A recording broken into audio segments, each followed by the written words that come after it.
Forget frequently asked questions. Common sense, common knowledge, or Google. How about advice from a real genius? 95% of people in any profession are good enough to be qualified and licensed. 5% go above and beyond. They become very good at what they do, but only 0.1% are real geniuses. Richard Jacobs has made it his life's mission to find them for you. He hunts down and interviews geniuses in every field: sleep science, cancer, stem cells, ketogenic diets, and more. Here come the geniuses. This is the Finding Genius Podcast with Richard Jacobs.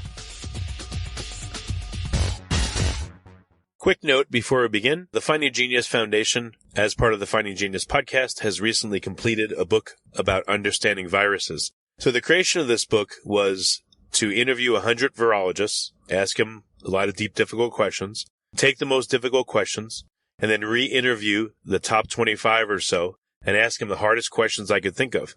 And we compiled that all into a book. So you'll see question and 4 or 5 experts' answers. Question, 4 or 5 experts' answers. There's about 30 questions in the book. I think it's a great read for the layperson and for the researcher. It talks about a lot of speculation in the world of viruses, such as are they alive or not, and why is it important? Why do viruses go latent or hidden or ineffective or sit in a person or an animal or another creature for weeks, months, years, and then suddenly become virulent and affect that person? So there's a lot of really provocative questions in the book. It's now on Amazon. So if you go to Amazon and type in Finding Genius, you'll see the book on viruses. It's also on Kindle. The Audible version is in production and should be ready in approximately a month. But if you want to go and order it now, you can do so again by going to Amazon or Kindle, or go to findinggeniusfoundation.org and go to publications. There's an opportunity as well to get the transcripts of all the interviews and to hear the original interviews themselves. If we had put them all together, the book would be about 1,000 pages, but we condensed them down to make it juicy and concise and tight and very interesting. So I hope you'll check out the book. We're now working on one about cancer, but this is going to be our goal is 3 times a year to come out with these masterclass books that I think will inspire new scientific research, and I hope you'll check it out. Thank you. Hello, this is Richard Jacobs with the Finding Genius podcast, part of the Finding Genius Foundation. I have Giulio Pasinetti. He's a professor of neurology at the Icahn School of Medicine, Mount Sinai in New York. And we're going to talk about Alzheimer's disease and his work in it. So, Giulio, thank you for coming. My pleasure. Yeah. Well, tell me about your work. Is it clinical? Is it just research? Is it a mixture? Let me just give you a brief introduction of who I am and the historical perspective of where I'm coming from and the reason why I get into this kind of research and then why I think that indeed, answering to your question, we are going to move on more into the translational study and potential some kind of clinical application based on several kind of studies that we have been doing, always in collaboration, as well as many other different major research centers that based on preclinical work. So fundamentally, my historical perspective has been always to study the mechanism of molecular aging. I got my PhD part in Milan and as well as a University of Southern California. My mentor was Callie Finch. Yes, Callie Finch. I still as a good friend, still actually very active at USC. And we consider him as actually the father of neurobiology of aging. So understanding the mechanism of aging in some way as the major risk factor of almost a neurodegenerative disorder that we call age-related neurodegenerative disorder has been a fundamental part of also understanding the mechanism associated to the onset of Alzheimer's disease. So in the last 30 years, most of my work has been dedicated primarily to try to understand the mechanism that you can study definitely in an experimental model. But the most important thing is actually to try to get the best of this mechanism, try to translate them into the human and try to understand that through this kind of translational application with different kind of mechanism. There are also mechanisms associated with funding from NIH and as well as philanthropy to try to target and identify what is actually in this jargon is called the target engagement of specific drugs after you understand the mechanism and try from there to develop future kind of investigation for drugs, and then eventually to go back again to the mechanism again in the mouse, or actually in the mouse, or even other experimental model to continue to go and refine a refinement in some way of the work that you do. So basically, it's always answering to your question is actually, you need always to start from somewhere and get some kind of idea. And the experimental model of science and the technological innovation that we had in the last few years give us a great potential, opportunity to innovate us and to increase the innovation of our understanding and get into the human, and then into human for clinical efficacy, and then go back again to the mouse or experimental model and better understanding further mechanism, because most of the time the clinical study extrapolated from experimental work in the laboratory do not work.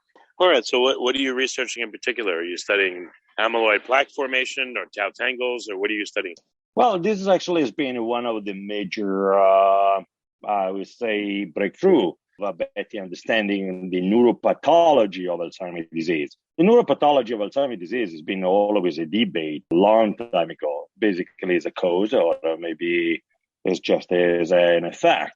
Is this something that we should target, or actually we should actually maybe even to maximize, actually better understand in terms of his own relationship with the onset and progression of Alzheimer's disease? Well, there are very good examples of a neuropathological feature of Alzheimer's disease in very well cognitive normal individual, as well as also there is a lot of evidence basically of something the opposite, where you have a neuropathologically, actually you have a cognitive deficient or cognitive deteriorated subject with normal brain, or at least very close to what would be condition will actually be associated to a normal neurological control case.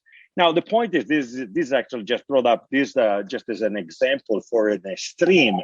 But the bottom line, and that is the reason most likely of why we initiated this research, and then me and my collaborator and my mentor about, I think, 1984, based on funding from NIH, the first 5 NIH research centers, they were focused primarily on understanding exactly what the question that you already asked. Now, the question is that 25, 35, 36 years later, question is not being answered yet. We don't know if indeed we are looking for something that is maybe a causative effect. We don't know if this is an age-related kind of condition that requires several other different kind of conditions, which actually I will discuss later on.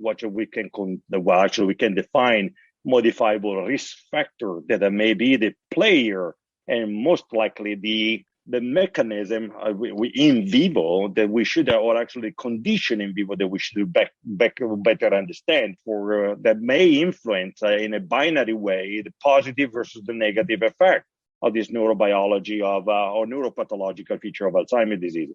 So the bottom line is that going back to your question is that there is no anymore beta amyloid or tau. Yes, indeed, this is remain one of the major features, and indeed cannot define a neuropathological. You cannot define even Alzheimer's disease until you actually do an autopsy and look for certain kind of criteria for beta amyloid in the brain.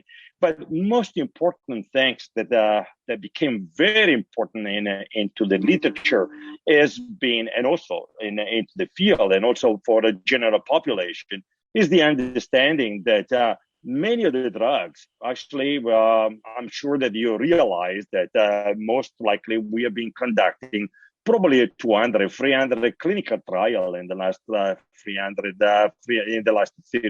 35 years for the treatment, and or we can call disease-modifying clinical trial that actually can change the course of the disease, or even maybe clinical trial that can be defined as that can change maybe just the symptoms, or actually symptomatic clinical trial.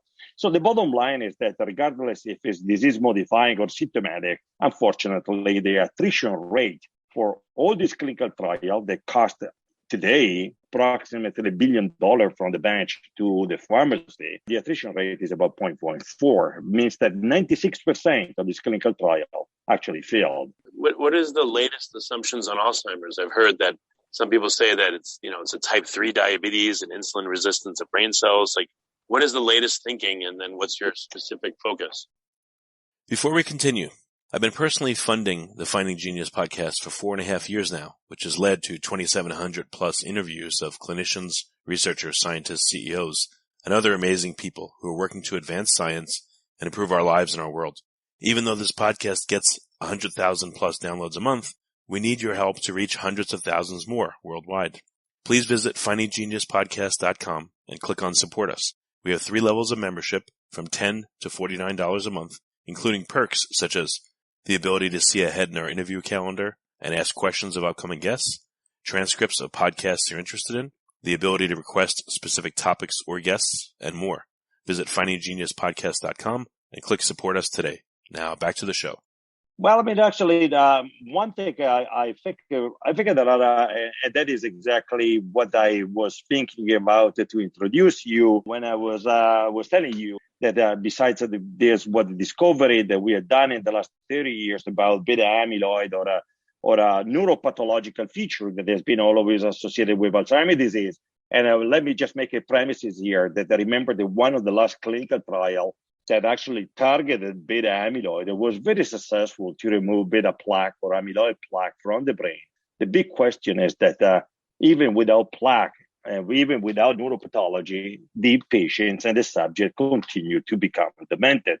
So now you can ask, everybody can ask, all your listeners here can ask, if it's true that we remove beta amyloid or actually attenuate beta amyloid in the brain, what is the meaning if indeed the clinical outcome is basically still negative?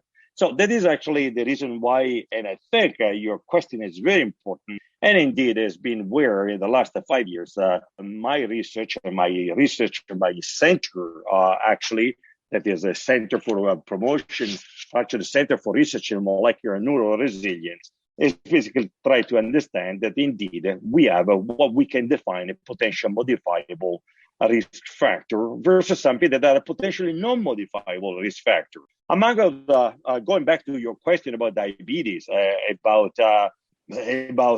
not only diabetes, we're talking about subacute chronic immune inflammatory state, psychological trauma, for example, childhood obesity, depression, even loneliness. Loneliness is actually been considered one of the major risk factors, for example, in the incidence of Alzheimer's disease in the Japanese population. Even if they are 1/10 of our population, they have an incidence that probably 10 times higher than ours. So there are several factors, and one of those is diabetes that actually has been a major part of our research. But the story is even a little bit more complicated. And just to answer your question, yes, indeed, diabetes, general metabolites, general metabolism, body fat mass, metabolic syndrome in general, that is basically high triglyceride, high blood pressure, or even other cardiovascular risk factor. They've been always associated in some way as a risk factor for the onset and potential acceleration of the disease. Now, is there a causality? Quick question here. I interviewed I forget her name, but she oversaw, 150 different Alzheimer's clinical trials. They all failed. And I said to her, what about diet, in a study? And she said, oh, you can't control for diet. That we don't think that's a factor. But I mean, it does seem like there are multiple metabolic factors that could be underlying this. Is anyone doing a study where they are trying to control for it? Well, I mean, actually, it's true and not true. Clara Morris, that has been, unfortunately, she passed away last year. She published an incredible amount of literature in a very high impact journal. Now, we are talking about diabetes is an excess of a dysregulation of metabolic syndrome that actually contain many of that. Actually, the cardinal factor of metabolic syndrome is one of those, actually diabetes. But indeed, there are some kind of evidence that dietary lifestyle factor may play an important role in onset and potential progression of disease. Now, I forgot to tell you before that if indeed we have a potentially modifiable factor in the 35% of the cases, you need to have also to keep in mind that the potentially non-modifiable factor are more than 65. And let me tell you, it's enough that you have basically a predisposition from the genetic point of view, like for ApoE4 allele. You can do almost anything that you want in terms of prevention of modifiable risk factor, and you're not going to do anything. Now, that is always a balance between the two. We are basically balancing between modifiable, non-modifiable factor and the aging process. That is, again, is a one major risk factor for the disease. Now, getting back to your idea about the diet. If you like this podcast, please click the link in the description to subscribe and review us on iTunes. Well, diet and exercise is not true. Well, actually, are very complex to conduct, but double-blind, placebo-controlled, randomized study conducted by Martha Morris at Rush University, published on Nature, and also she published a beautiful book on the diet of the mind, are a typical example that indeed there are a modifiable risk factor. But always remember that you never know what kind of population you are looking for. If you're going to have a predisposition with a potentially non-modifiable factor, you can do all the diet that you want. You can do all the exercise that you want. It's like to stop a train that actually ran at 400 miles an hour on a track, and you try to block it in just with one toothpick. So this is actually how is the situation. Now, you're telling me probably, well, is there something that really works? Is there something that may be preventative that we can really do and modify these kind of things? Well, there's actually, I would say that even before to answer that kind of question, I would like just to tell you that one of the reasons that many of these kind of clinical trial, and the person that told you that actually failed more than 70% of the 90% of the clinical trial, she was right, and probably is actually due to the fact that, and we made a lot of progress, we learn a lot, first of all, to classify our own subjects. Now, if we don't know what is a subject that is basically is already past the point of no return, and we are talking about the clinical dementia rating score. Now, we have what we can define clinical dementia CDR, clinical dementia rating 0.5, that is mild, but actually is already demented, or moderate, 1 and 2, or even just very into the form of dementia that is clinical dementia 4 and 5. Well, when you're gonna use some of these subjects for clinical study, you are always going to fail miserably. Now, what actually we learned in the last 5-10 years, in particular in the last 5 years, is that we discovered that we don't have to really to start when you're going to become symptomatic to some of this kind of condition, which can be easily be detected by, for example, a kind of neurobehavioral battery testing of memory clinic. Well, then the fact that any kind of Alzheimer's disease condition is preceded by a certain kind of condition that is called mild cognitive impairment. This mild cognitive impairment is characterized by a certain kind of condition, which is basically defined that maybe there is a population that you might eventually target again for some kind of novel drug treatment. But if we made even more progress, because before mild cognitive impairment, we have a situation in which we have a subject that we can define prodromal, and actually several studies actually now for clinical applications started from the laboratory, as I told you in my first sentence, basically are characterized by the fact that neuropathologically are characterized by quite a massive, but not massive, but actually substantial neuropathological feature like beta amyloid and tau. However, a prodromal subject doesn't have any symptom. So is this a very good subject population that we can choose even before mild cognitive impairment, which is still cannot be defined demented, but actually is already in the path to get into the mild dementia?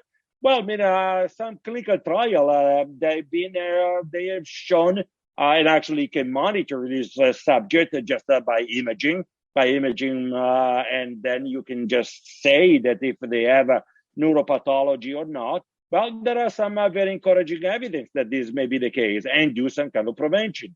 But actually, we've done even more in the last 5 years. We thought that maybe even before prodromal, we could look in some of the population that is called preclinical. So basically, this kind of population of preclinical have just initial kind of, let's say, scent of information. Well, they have some kind of condition that maybe neuropsychologically can define that maybe there is something that is associated to an aging process. They are not really sick. They are not. There is no any kind of cognitive deterioration. But these actually are characterized by aging. And remember that aging is the highest, most important risk factor for the disease. You will ask me what we're going to do. Question though, why is aging a risk factor? What happens during aging? Has anyone been able to figure it out? What's happening? That is actually the question of $1 million, because most likely, and one thing that I participated, something very interesting, that people can even go back and try to look at the Lancet Commission report. That there was a paper was adapted by this Dr. Livingston. Actually, I participated into this kind of Lancet Commission kind of analysis of the state of the art for that at the beginning was defined as a treatment and care in Alzheimer's disease, that eventually titled the change became like a prevention, intervention, and potential care. So prevention and intervention and potential care define that maybe there are a kind of cumulative factor from late life, but actually preceded in midlife, or maybe even early life, like what I just told you, childhood obesity, that they may be intermingled with some kind of mechanism of associated to some kind of form of genetic or polymorphism that actually basically differential, let's say, different form of specific genes that if they are expressed and nobody knows why in a certain kind of manner, meaning in other words, is enough that the one nucleotide is maybe changed in a specific gene. For example, gene that I will tell you about of inflammation. There is a gene, for example, TREM2 gene, that with a single polymorphism may predispose the subject during aging to become much more susceptible to the dementia, as well as also accelerate the onset of the disease. Now, you are asking me what is actually that the aging per se is doing as a major risk factor. The problem is that is not really the only major risk factor. Aging is not a disease. We cannot actually define it. And we have a wonderful example of aged person capable with a highly capacity, mental to perform. And we have a centenarian that actually are teaching us how to really to live a more kind of reasonable and a playful life. So the bottom line is that we have done a lot of genetic of aging. We have done a lot of things, but there are some kind of events that are not necessarily related to the aging per se, but to the derangement of an aging process. What it is it possible that the aging may basically reach or may influence in some way the subset of potential genes that actually are silent during our midlife, during our early life, and then during late life, these genes actually are turned on and then, for example, promote a condition that we know very well associated to immune inflammatory responses. Well, this is exactly where right now we are working, and many different kind of groups are working in these days that are, for example, as a dietary, or actually dietary as a lifestyle factor, that all of the gut-brain axis. Anything that actually is a part of a dietary support may play an important role and a phenomenal impact on inflammatory response in circulation, leading to, for example, characteristics of this modulation of immune response in the periphery, similar to an autoimmune response. And then, for example, this can be achieved in our animal model by stress. Now, is it, for example, stress or psychological stress is capable to promote the dysregulation of something that can start in the gut, and then in the gut through some kind of a dysregulation of microbiome, that is basically the way of how these microbes may influence the immune responses that eventually to lead to changes in the brain, because they can promote inflammation and immunity? Well, yes, that is actually what is happening right now. And if you look at the literature and everybody, even a lay audience that would like to really to educate themselves, they can find thousands and thousands of these kind of different papers. Is this the answer? We are just at the beginning.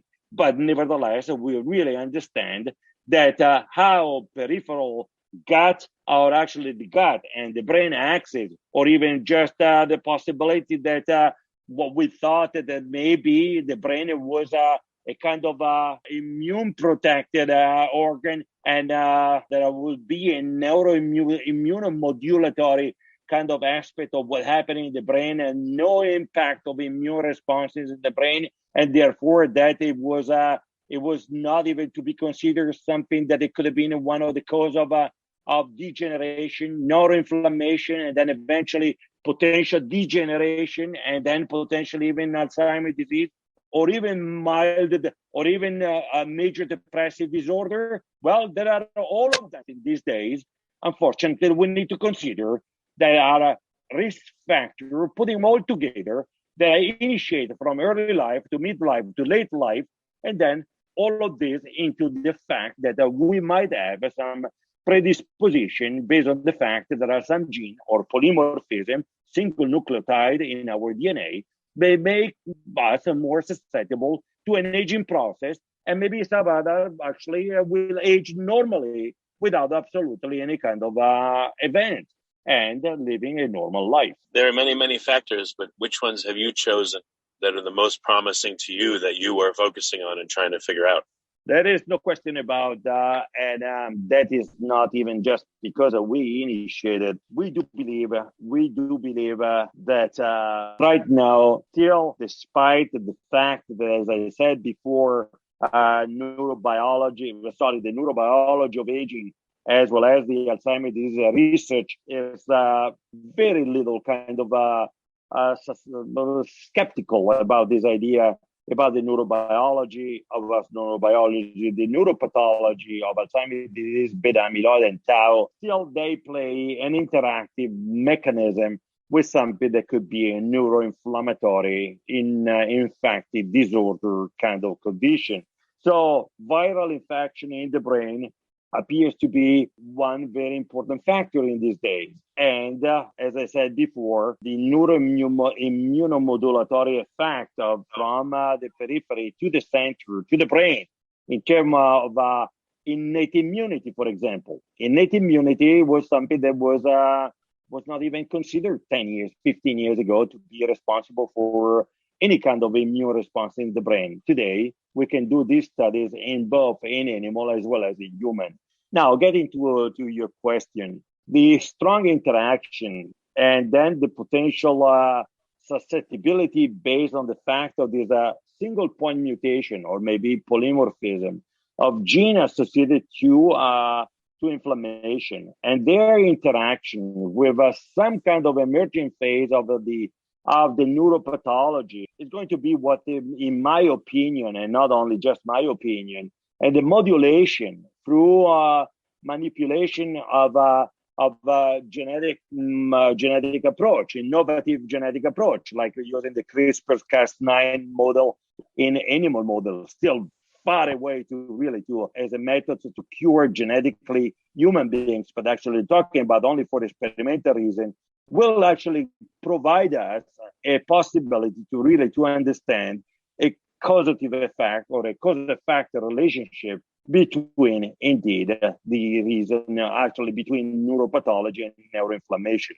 So neuroinflammation is going to become, but not the neuroinflammation actually we actually witnessed in 20 years ago when we initiated with classical neuroinflammatory drugs, and we failed miserably to prove that there was anything that was associated with, for example, with NSAIDs, treatment and attenuation of disease.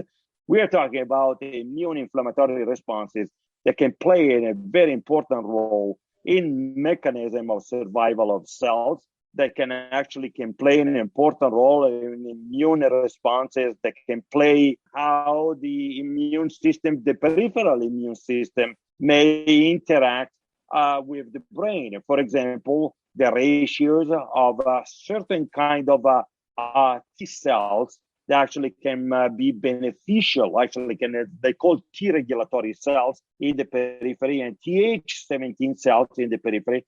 Sorry for being so specific, but this is actually the ratio of these two kind of lymphocytes play an important role of how our brain can respond to immune and inflammatory responses. If you think about it, these things can happen in Alzheimer's disease, but actually are the target for multiple sclerosis, and give you some kind of idea that as much as actually we move on into innovative kind of technological way of understanding, for example, with a phenomenal technique that is called a single cell RNA sequencing, and then being able to approach with this kind of technique the Alzheimer's disease brain, and to try to identify which one are the cells and which is the brain region that can differentiate an innate immune response or in inflammatory immune response in the brain of Alzheimer's disease, which is maybe different from some other immune inflammatory responses like in multiple sclerosis, and why these actually are different. And going back to the bouncing board in the lab and try to work more with basic research using experimental model and extremely high sophisticated technique that will allow us to really to understand, for example, that many of these kind of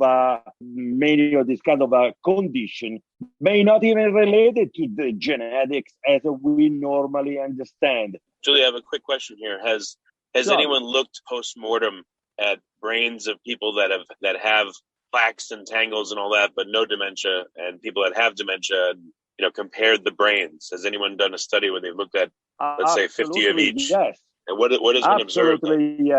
Absolutely yes. And this is one of the major conundrums. There are studies actually done by the Rush University. Actually, we had done at the Icahn School of Medicine at Mount Sinai, the brain bank directed by all of it as a part of this idea of trying to understand who is actually cognitive normal versus pathology.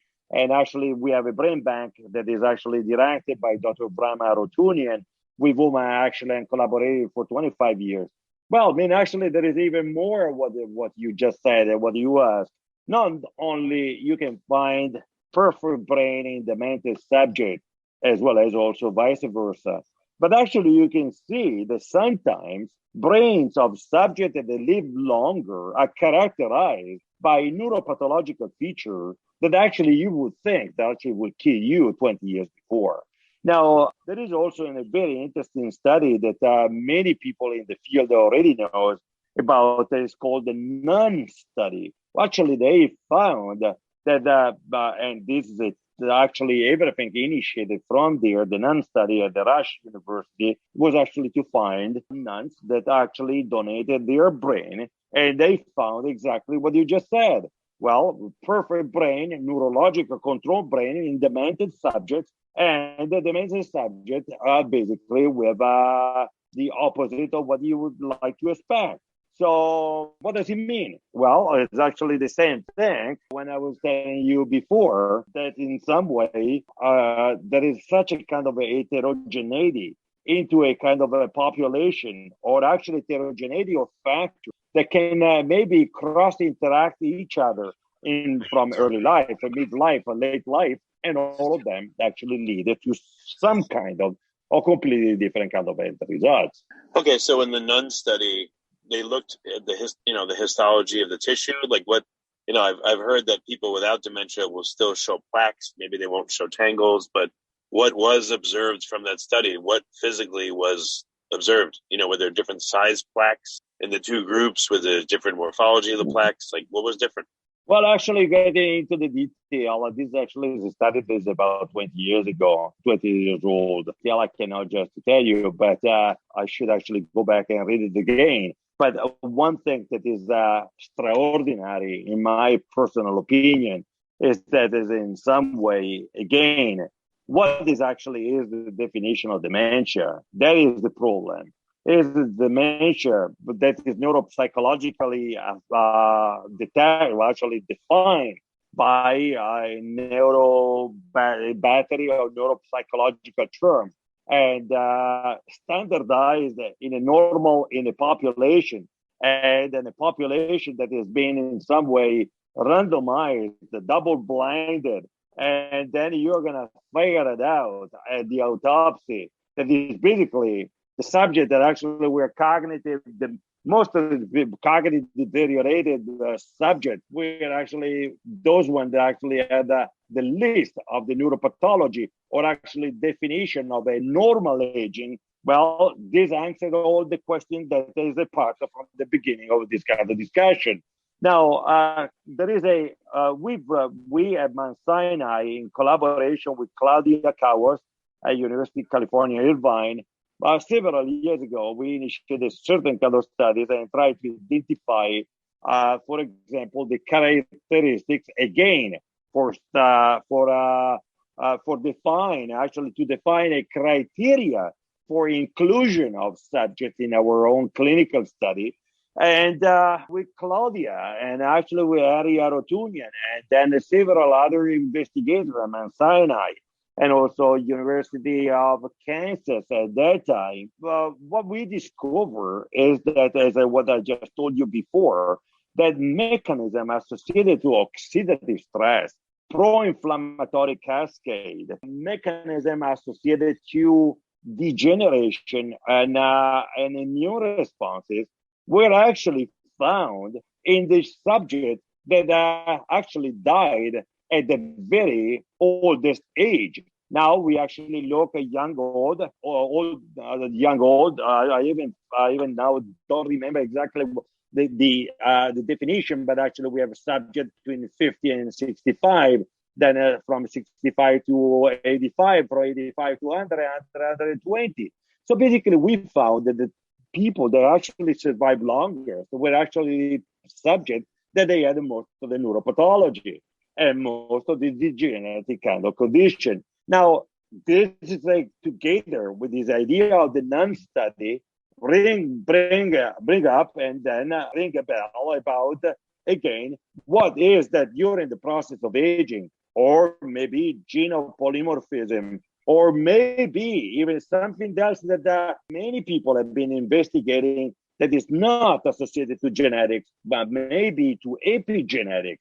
Basically, an epigenetic modification is not a structural alteration of DNA, but basically chemical modification of a DNA that actually need to have, actually can influence how the relaxation of the DNA to allow transcription of specific gene. Now we know very well that actually quality of life, stress, or actually what we just were talking before about the modifiable risk factor for neurodegenerative disorder, like depression, like actually sleep deprivation, may play epigenetically without any kind of modification of the DNA structurally, may influence chemically how the genome will work. Is that sufficient?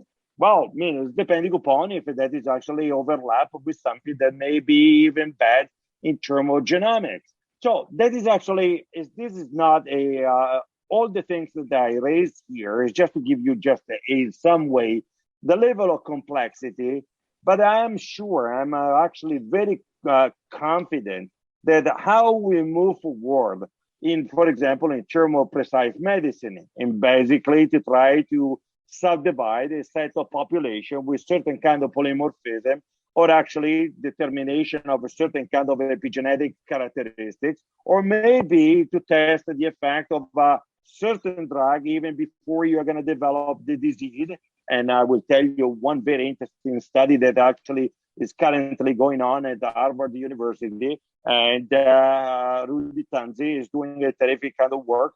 Will actually provide some evidence or support what I just told you a couple of minutes ago. Everything I told you, associated to the fact that innovative technology that allow us to really to define even subset of cells for precise medicine that we can target in the brain with specific drugs, and avoiding actually what we call really the target engagement for select pathological cells, and maybe to try to define in this way that avoiding the cells that actually brain cells, neuron, or even actually inflammatory cells that may be beneficial and actually target some other, just because with this new technique, we are able to identify them based on genomics, based on transcriptomics, will actually open a great opportunity for future therapeutic intervention. This is completely new. We're talking about something that is just reaching now, I would say, just the major high impact journal to try to identify the novel therapeutics. Getting back to Rudy Tanzi, he actually initiated a very interesting study. This is not even new. It's something that I'm sure that you probably remember. You have been already interviewed other people talking about the Colombian population, which actually, unfortunately, they are characterized by a genetic kind of a predisposition by a specific gene, dominant gene, which actually imply that based on Mendelian transmission, you actually can identify and quantify the number of subjects that actually will develop the disease. Now, so 100%, you're going to know who is going to develop the disease. And this subject, in one way or the other, that you cannot define them sporadic. You can define them actually as a genetic predisposed individual. One thing that actually Rudy, and as well as also some of this study that in some part that they failed, but also they gave some other kind of very good opportunity to really to move forward, will give us the opportunity to start treatment 10, 15 years before they become symptomatic, because we already know. What would the treatment, if you started 10, 15, 20 years beforehand, what would the treatment look like that you think would have a beneficial effect? Well, but actually the studies are in progress. Treatments actually they are testing is basically the classical novel drug discovery that everybody wants to do. And there are clinical trials that actually we have a certain kind of antibody treatment, for example, that are actually being tested. There are actually very interesting kind of things to try to understand, maybe a preventative trial where with this population to try to define that maybe drug interaction and preventative dietary lifestyles or also lifestyles might eventually help this population. Now, is ethically correct? Well, I mean, actually, you don't have anything else to do than other to help this population. So they are not definitely our guinea pig. They're absolutely not.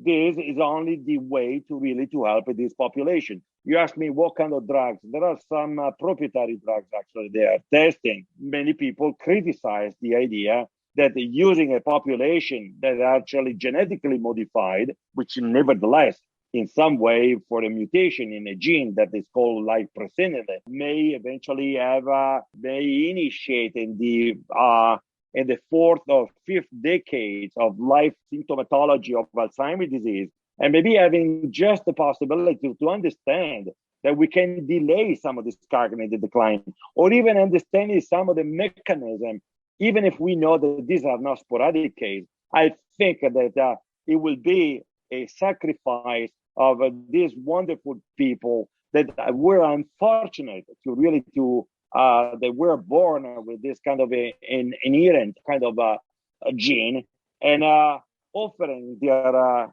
suffering life as sufferance for the best of humanity. And this study is actually moving on. Well, you can tell me why we don't start with the aging population, that I told you before are a very high risk for the disease. Well, the answer is very simple. Aging is a high risk factor for Alzheimer's disease, but it's going to take about 20, 30 years. How you're going to figure it out and how you can afford to do study, maybe starting at the age of 60 and waiting until 90. What is the incidence that eventually will between 60 and 90? Well, they tell you that actually there is an increase of about 25 and 30%. But these are studies that are completely impossible to really from the financial point of view. So better classification of the population for targeting, better understanding of the mechanism that we can go back on the bouncing board into the lab, going into some kind of classification of these population genetically associated with the onset or progression of the disease, allowing for experimental drugs, in particular the immune therapies, and try to see if we can maybe understand a little bit more, because we can control all the parameters, because we are 100% that this subject will eventually develop the disease. I think it's going to be the future. Definitely will give us the opportunity to better understand the target engagement of these drugs.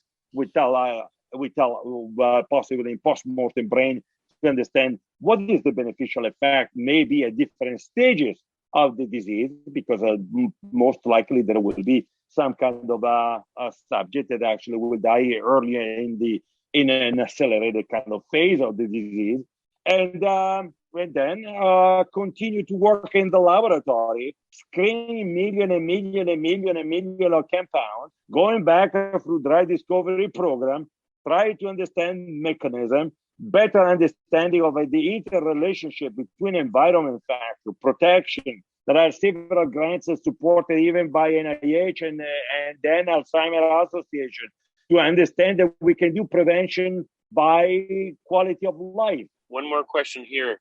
There are tens of millions of electronic health records available in the U.S. What about mining those and looking for correlations to see what led to Alzheimer's and what not? Perhaps that might be a good starting point to focus the research from here. Well, you actually touch on something that is extremely interesting and beautiful. But we have done much better than that. You probably heard that the ADNI study that actually is keep going on into and recruiting thousands and thousands of subjects.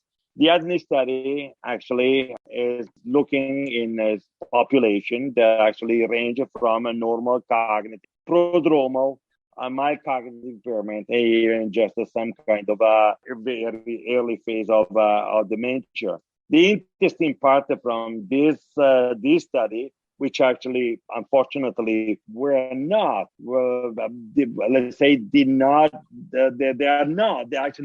generated and provide, not generated, actually they accumulated an incredible amount of fundamental question, and we can call them biomarker, are not present into this repository, biorepository that you are talking about. For example, into the ADNI, you can even ask access to MRI longitudinally. You can actually look for biomarker in blood, and not talking only just with amyloid. You can actually ask cerebrospinal fluid. You can ask for already RNA sequencing or actually genome-wide investigation. They tell you if there is predisposition in terms of genes. They tell you the lifestyle factor. They tell you gender effect.